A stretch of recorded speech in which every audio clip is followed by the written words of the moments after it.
क्या स्वर्ग में विवाह होगा? बाइबल हमें बताती है, जी उठने पर वे न विवाह करेंगे और न विवाह में दिए जाएंगे, परंतु स्वर्ग में परमेश्वर के दूत के समान होंगे। इसका अर्थ यह नहीं है कि स्वर्ग में एक पति अपनी पत्नी को नहीं जानेगा। इसका अर्थ यह भी नहीं है कि एक पति और पत्नी का स्वर्ग में निकटता का संबंध नहीं होगा। यद्यपि ये जिस बात को यह इंगित कर रहा है वह यह है कि स्वर्ग में एक पति और पत्नी में विवाह नहीं होगा। ज्यादा संभावना यह है कि स्वर्ग में कोई विवाह बस केवल इसलिए नहीं होगा क्योंकि वहां पर इसकी और अधिक आवश्यकता नहीं रहेगी। जब परमेश्वर ने विवाह को स्थापित किया था तब उसने ऐसा कुछ आवश्यकताओं की पूर्ति के लिए किया था। प्रथम उसने देखा कि आदम को एक साथी की आवश्यकता थी।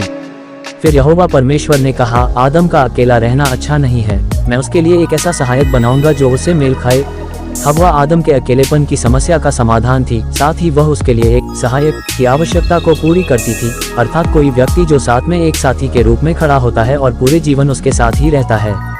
तथापि स्वर्ग में किसी भी तरह का कोई अकेलापन नहीं रहेगा, न ही वहाँ पर किसी सहायक की कोई आवश्यकता होगी।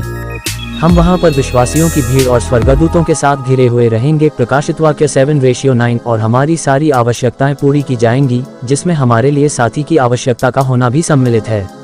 दूसरा, परमेश्वर ने विवाह को संतानोत्पत्ति के लिए और इस पृथ्वी को मनुष्यों से भरने के लिए रचा था। तथापि स्वर्ग में जनसंख्या संतानोत्पत्ति के द्वारा नहीं भरी जाएगी। वहां पर प्रवेश करने वाले प्रभु यीशु मसीह में विश्वास करने के द्वारा ही जाएंगे, उन्हें किसी भी तरीके से पुनरुत्पादन के द्वारा निर्मित नहीं किया जाएगा। इसलिए स्वर्ग में विवाह का कोई उद्देश्य नहीं है, क्योंकि वहां पर संतानोत्पत्ति या अकेलापन दोनों ही नहीं है।